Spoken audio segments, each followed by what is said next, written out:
आप सबको नमस्कार। Chemistry classes with Rajesh Gaur में आप लोगों का स्वागत है।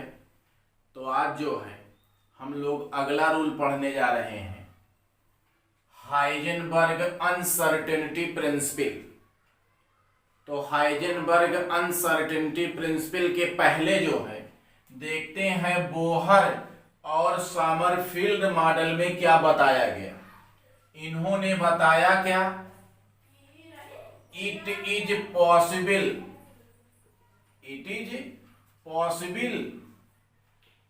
determine both means आपका पोजीशन एंड मोमेंटम, और मोमेंटम मीन्स आपका है to velocity. Momentum means velocity.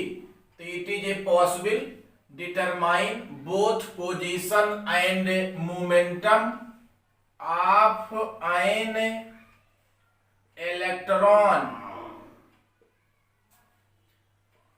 Exactly. आपका क्या कहा गया, exactly at any given instant.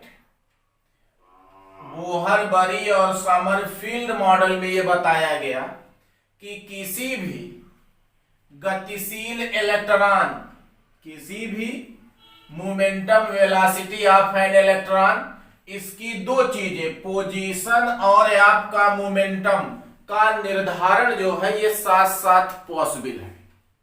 किसी भी गतिशील मूविंग इलेक्ट्रॉन की पोजीशन और मोमेंटम का एक साथ निर्धारण किया जा सकता है, साथ साथ इसे प्रदर्शित किया जा सकता है। इसको सबसे पहले बताया बोहर और समरफील्ड मॉडल में, इसका डिफिनीशन दिया गया। अब इसके बाद जो है इसे चेंज कर दिया गया और लेटेस्ट डिफिनीशन जब मिला तो according to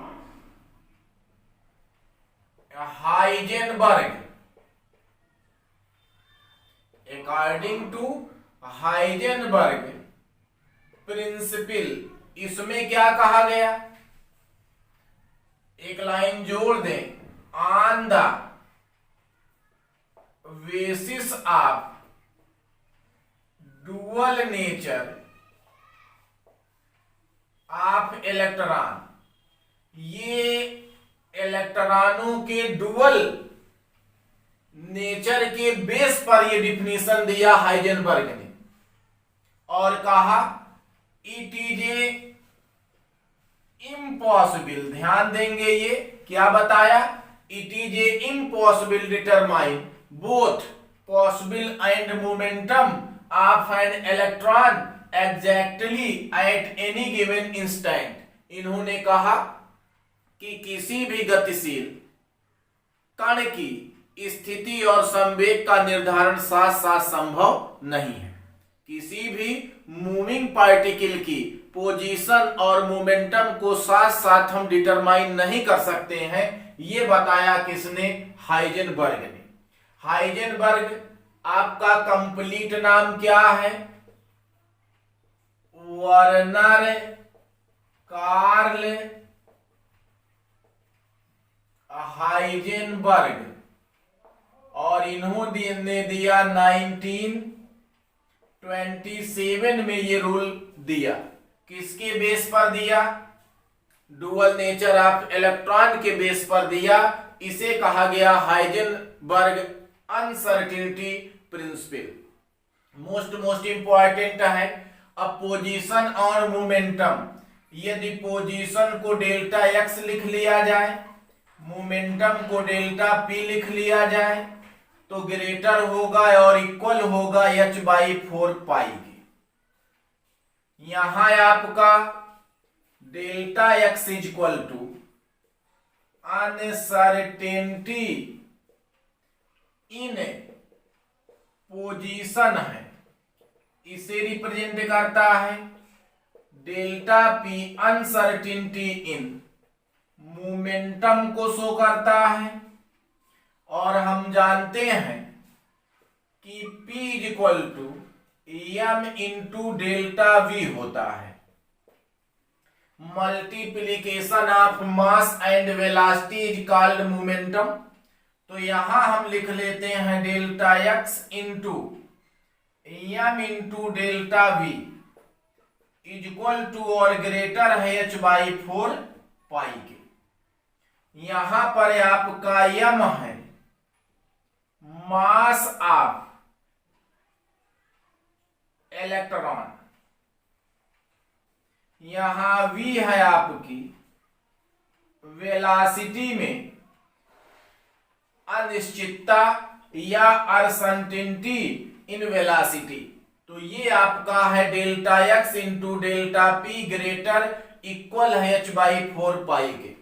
multiplication of uncertainty in position and uncertainty in momentum greater and equal to h by 4 pi called Heisenberg uncertainty principle. momentum is equal to mass into velocity, then delta p is equal to m into delta v। तो आ गया delta x into M delta v is equal to greater है h by 4 pi के। This is a called Heisenberg uncertainty principle. क्या इसमें कहा गया है आपका ये डेल्टा x है, ये डेल्टा p है, ये एक दूसरे के होंगे इनवर्सली प्रोपोर्शनल। ध्यान देंगे, पोजीशन में अनसर्टेनिटी, मोमेंटम में अनसर्टेनिटी के इनवर्सली प्रोपोर्शनल है। इसे अगर डेल्टा एक्स को हम लेस कर दें, देन डेल्टा पी इंक्रीज्ड, ये बहुत ज्यादा है आपका बढ़ जाएगा और यही होगा आपका अनसर्टेनिटी इन मोमेंटम। तो डेल्टा एस अगर हम बहुत कम कर दें तो डेल्टा पी आपका बढ़ जाता है, मैक्सिमम हो जाता है और वो कहलाता है अनसर्टेनिटी इन मोमेंटम। और यदि आप delta P is equal to less करते हैं तो delta X is equal to greater हो जाता है और ये तब कहलाता है पोजीशन में क्या अनसर्टेनिटी, क्योंकि एक दूसरे के क्या है ये इनवर्सली प्रोपोर्शनल है। यही कहा कि इसको बढ़ाएंगे तो ये घटेगा, इसको इंक्रीज करेंगे तो ये डिक्रीज होगा, इसको डिक्रीज किया इंक्रीज हुआ, अनसर्टेनिटी हुआ आपका पोजीशन में, इसे डिक्रीज किया ये इंक्रीज हुआ, जैसे जैसे बढ़ा वैसे वैसे अनसर्टेनिटी हुई, अनिश्चितता हुआ मोमेंटम में। यही बताया है किसने, हाइजेनबर्ग ने। तो ये है आपका हाइजेनबर्ग अनसर्टेनिटी प्रिंसिपल। तो बात करते हैं इंपॉर्टेंस ऑफ अनसर्टेनिटी प्रिंसिपल की, या इसे हमने लिख लिया है सिग्निफिकेंस ऑफ अनसर्टेनिटी प्रिंसिपल। क्या इस हाइजेनबर्ग के अनसर्टेनिटी प्रिंसिपल का हमारे लाइफ में कोई योगदान है? तो ये हमने लिखा significance in our daily life. Daily life की बात किया जाए तो हमने फार्मूला लिखा है delta X into delta P equal greater than H by 4 pi. P को हमने लिखा है M into V is equal to greater than H by 4 pi. यहां से delta X into delta V निकाला जाए तो एच बाई आपका 4 पाई इंटू एम, ये आपको मिल रहा है फार्मूला। अब बात करते हैं हम, मान लेते हैं 1 बॉल है, एक बॉल है 0.1 kg का। इसके लिए हम देखते हैं मोमेंटम और पोजीशन में अनसर्टेनिटी। तो ये तो आपका मास दिया गया है 0.1 ग्राम, इसकी वैल्यू m के स्थान पे आप रख लीजिए। ये आपका m दिया गया है तो आ गया h की वैल्यू होती है प्लांक कांस्टेंट है 6.62 इंटू 10⁻−34 डिवाइडेड बाई 4 और इंटू 3 इंटू 1 4 इंटू मास दिया गया है 0.1। इसे जब कैलकुलेट किया जाता है तो ये आ जाता है आपका 5.28 इंटू 10⁻−34 मीटर स्क्वायर पर सेकेंड। तो ये आ गया इतने के इक्वल या इससे ग्रेटर। अब इस वैल्यू को देखिए, माइनस आपका 34 है, मीन्स ये वैल्यू जो है ये आपका बहुत ही मिनिमम है, बहुत कम है। और इतने कम वैल्यू के लिए जो है हम इसकी वेलोसिटी और पोजीशन का निर्धारण डिटरमाइन नहीं कर सकते हैं। तो ये जो है वैल्यू अत्यंत कम है, इसलिए uncertainty principle in our daily life कोई यूजफुल नहीं है। यहां लिख लेते हैं, कोई भी यूज नहीं है आपका हमारे लाइफ में, क्योंकि जब 0.1 ग्राम की हम वेलोसिटी और पोजीशन का डिटरमाइन नहीं कर सकते तो इतना माइन्यूट इसको हम जो है आंखों से देख सकते हैं। अरे ये बराबर है आपका कितना हो रहा, 100 ग्राम हो रहा है। तो 100 ग्राम की वस्तु के लिए जो है गेंद या कोई भी गेंद हो, बॉल हो, कोई वस्तु हो, इसके लिए जब इसका पोजीशन और वेलोसिटी को एक साथ नहीं डिफाइन कर सकते हैं तो और क्या यूज होगा हमारी लाइफ में। बट माइक्रोस्कोपिक पार्टिकल के लिए देखते हैं, और माइक्रोस्कोपिक पार्टिकल मींस आपका इलेक्ट्रॉन, और इलेक्ट्रॉन का मास हम जानते हैं 9.1 और आपका 10⁻−31 kg। इसी वैल्यू में रख लीजिए आप delta X into delta V, delta X into delta V is equal to आपका h/4 और इंटू m। तो h हो गया 6.62 पावर -34, 4 इंटू 3.14, 91 इंटू 10⁻−31। इसे आप कैलकुलेट कर लेते हैं 5.79 इंटू 10⁻⁵। ये आ गई इसकी वैल्यू। अब देखिए इसे जो है हम निलिजिबल नहीं कर सकते हैं, ये वैल्यू जो है ये निलिजिबल नहीं है, अर्थात किसी भी इलेक्ट्रॉन के लिए हम पोजीशन और वेलोसिटी को साथ साथ डिटरमाइन कर सकते हैं।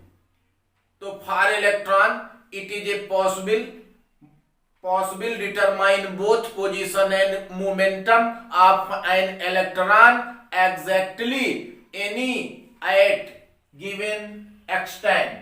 तो ये है आपका इलेक्ट्रॉन के लिए हम निकाल सकते हैं, बट हमारे लाइफ में कोई योगदान नहीं है इस रूल का, क्योंकि जब इतनी माइन्यूट पार्टिकल की वेलोसिटी और पोजीशन का डिटरमाइन नहीं हो सकता तो इसको भी हम नहीं ज्ञात कर सकते हैं। हाइजेनबर्ग अनसर्टेनिटी प्रिंसिपल का एक बहुत बड़ा इंपॉर्टेंस रहा। ये है आपका एटम, और एटम का ये है न्यूक्लियस। न्यूक्लियस में होता है प्रोटॉन और न्यूट्रॉन। इलेक्ट्रॉन इसके चारों तरफ ऑर्बिट के ऑर्बिटल में 3 डायमेंशनल रीजन में मूव करता है। तो ये आपका जो बताया गया कि ये न्यूक्लियस के चारों तरफ मूव करता है। प्रोटॉन और न्यूट्रॉन को कंबाइन फॉर्म में न्यूक्लियन कहा जाता है। तो इलेक्ट्रॉन न्यूक्लियस में क्यों नहीं पाया जाता? आपका electron can not exist in the nucleus. Electron जो है ये किसी एटम के न्यूक्लियस में स्थित नहीं रह सकता। आखिर क्यों? इसका सलूशन, इसका आंसर देता है हाइजेनबर्ग अनसर्टेनिटी प्रिंसिपल। इन दोनों का मल्टीप्लीकेशन h/4 के इक्वल और ग्रेटर होता है according to Heisenberg uncertainty principle. इसे पीछे भी हमने देखा, डेल्टा V निकाल लेते हैं, इसे इधर कर लेते हैं। और यहां अगर बात करते हैं इलेक्ट्रॉन की, तो बात हम मास ऑफ इलेक्ट्रॉन की करते हैं। ये 9.1 इंटू 10⁻³ kg होता है। दूसरी चीज है आपका radius of atom equal to 10⁻15 metre होता है। तो ये हो गया आपका डेल्टा x, ये पोजीशन को रिप्रेजेंट करता है, और ये है आपका m मास को रिप्रेजेंट करता है। तो यहाँ पोजीशन और मास की वैल्यू को हमने रख लिया है, और रखने पर आपका मिलता है 5.79 इंटू 10⁻10 मीटर पर सेकेंड। इसकी ये वेलासिटी है इलेक्ट्रॉन की। सबसे हाईएस्ट वेलासिटी होती है लाइट की, हमने लिख लिया हाईएस्ट वेलासिटी और speed of light 3 into 10⁸ metre per second. ये वैल्यू ज्यादा आ रही है। लाइट से हाई स्पीड किसी पार्टिकल की नहीं हो सकती, ये पॉसिबल नहीं है। सो electron can not exist in the nucleus, क्योंकि पार्टिकल कोई भी हो, लाइट से हाई स्पीड या वेलोसिटी किसी की नहीं हो सकती, जो कि यहां इलेक्ट्रॉन का आ रहा है। इसलिए इलेक्ट्रॉन न्यूक्लियस में पॉसिबल नहीं हो सकता। ये चारों तरफ 3 डायमेंशनल रीजन अर्थात ऑर्बिटल में मूव करता रहता है। तो पहले जो बोहर मॉडल दिया गया था कि mvr इंटीग्रल मल्टीपल होता है h/2 के n है प्रिंसिपल क्वांटम नंबर। इन्होंने बताया था main energy level, stationary level, वो कॉन्सेप्ट आपका रॉन्ग होता है। तो ये आपका आया ऑर्बिटल कॉन्सेप्ट। क्या मिला? Orbital concept. अब इलेक्ट्रॉन सेल में नहीं बल्कि ऑर्बिटल में 3 डायमेंशनल रीजन में मूव करता है।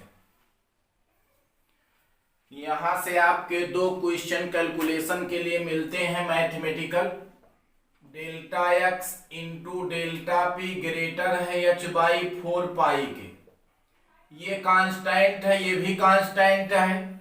या तो डेल्टा x गिवन होगा, डेल्टा p कैलकुलेट करना होगा, डेल्टा p दिया गया होगा, डेल्टा x कैलकुलेट करना है। या आपका ये होता है m इंटू डेल्टा v के, और ये ग्रेटर है h/4। इसकी वैल्यू हमें पता है, ये है आपकी h की वैल्यू। तो ये h की वैल्यू रखेंगे, m दिया गया होगा, v दिया गया होगा, डेल्टा x कैलकुलेट करेंगे, या x दिया होगा, v दिया गया होगा, m। इसी में कैलकुलेशन के लिए दिया जाता है क्वेश्चन। इससे ज्यादा क्वेश्चन इस पे बेस्ड नहीं है।